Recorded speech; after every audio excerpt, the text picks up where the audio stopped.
The night felt endless. David sat beside his daughter's motionless body, tears streaming down his face. He had no words left to pray, only silence and trembling hands. Then, just before dawn, a small cough broke through the air. Her eyes fluttered open. "Daddy," she whispered weakly. David froze. For a moment, he thought he was dreaming. Then he pulled her close, crying and laughing at the same time. "Thank you, Jesus, thank you." By morning, the fever broke. And for the first time in weeks, David smiled. The kind of smile that comes only from relief and gratitude. Days turned into months, and months into years. The scars of poverty didn't fade. But David and Chisholm stayed together, father and daughter against the world. David continued his daily hustle, pushing his wheelbarrow, selling sachet water, sometimes washing cars. He aged faster than most men, but every wrinkle carried a story of sacrifice. And Chisholm, she never forgot those nights of hunger and her father's tired smile. She studied harder than anyone else in her class. When her friends mocked her worn-out shoes, she smiled and said, "My father walks miles in the sun. I can walk in these." Chisholm grew into a strong, brilliant young woman. She studied harder than anyone else. Her father's sacrifices became her fuel. At night, she studied by candlelight while David sat quietly beside her, pretending to read the newspaper but secretly just watching her. He saw in her the future he had lost, and that gave him strength. Every exam she passed, every award she won, she dedicated it to the man who refused to let her fall. Years later, Chisholm graduated from university, top of her class. On graduation day, she searched the crowd for one face, and there he was. David, standing at the back, in his old brown jacket, smiling with pride and wiping tears he didn't even try to hide. When she walked across the stage, her heart whispered, "We made it, Daddy." Her success opened doors. A good job, a better life.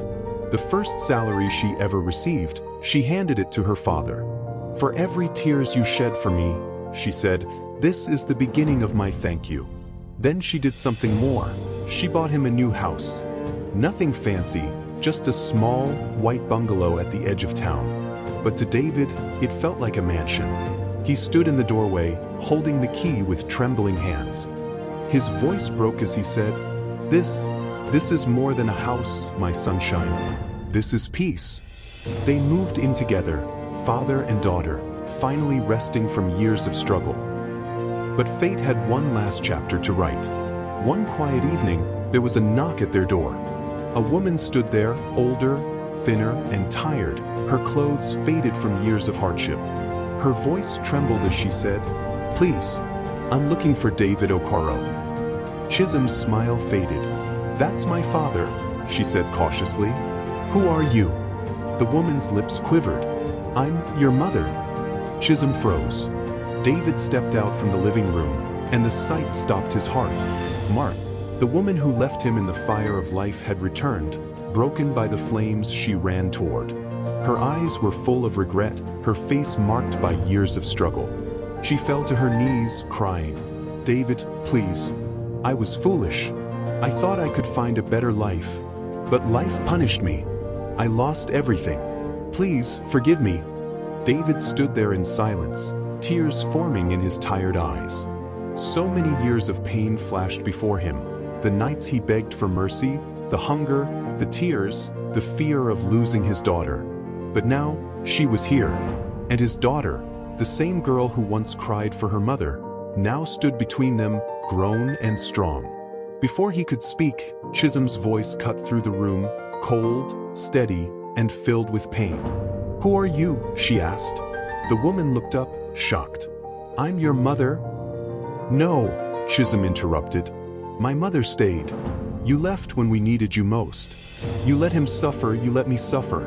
And now you show up because we finally made it." Amara cried harder, covering her face. David reached out, touching his daughter's shoulder gently. "She's your mother, Chisholm," he whispered. "People make mistakes. Some never get the chance to fix them." Chisholm turned away, her voice trembling. "I don't know her, Daddy. I only know the man who sold water in the sun so I could eat." "My sunshine," he said softly, Forgiveness doesn't erase pain, but it frees the heart that carries it. Then, slowly, Chisun walked forward and said, "I can't promise to forget, but I'll try to forgive." He turned to Amara. "I forgave you the day I decided not to hate you. You didn't destroy me, Amara. You only made me realize what real love means." Amara wept openly, unable to speak. David helped her stand, and for a brief moment, the house was silent, not with anger, but with the quiet sound of healing. Pain didn't destroy David, it refined him. Love didn't leave his home, it simply changed its shape. Because in the ashes of loss, he found the kind of strength only struggle can build. If this story touched your heart, don't just scroll past. Hit the like button, let others feel what you felt. Share this story with someone who believes all hope is lost. And remember to subscribe to Silent Battles Hub, where every story reminds us that no matter how hard life hits, the human spirit can rise again, stronger, braver, and unbroken.